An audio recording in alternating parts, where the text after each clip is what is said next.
ஒரு நாள் சிங்கம் தூங்கிக் கொண்டிருந்தது. குருவி விளையாடிக்கிட்டு வந்து அது தெரியாமல் சிங்கத்தின் மேல் உட்கார்ந்தது.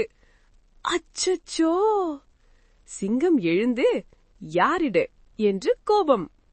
குருவி, சாரி, நான் விளையாடினேன். சிங்கம் சிரித்தது. சரி, இனிமே கேர்ஃபுல். ஒரு நாள் சிங்கம் காட்டில் நடந்துகிட்டு இருந்தது. திடீர்னு சிங்கம் வேட்டைக்காரன் போட்ட வலையில் சிக்கிக் கொண்டது. ஐயோ, காப்பாத்துங்க! அந்த நேரம் குருவி வந்தது. நண்பா, பயப்படாத, நான் இருக்கேன். சின்ன குருவி என்ன பண்ணுச்சு தெரியுமா? அது தனியா வலையை டக் டக் டக் என்று கொத்தி கொத்தி மெல்ல மெல்ல கிழிக்க ஆரம்பிச்சது. கொஞ்சம் கொஞ்சமா முழு வலையையும் கிழிச்சிட்டது. சிங்கம் வெளியே வந்தது. அது ரொம்ப நெகிழ்ந்து சொன்னது, நீ சின்னவனா இருந்தாலும் உன் உதவி ரொம்ப பெரியது. அதுக்கப்புறம் சிங்கம் எல்லாரையும் மதிச்சது.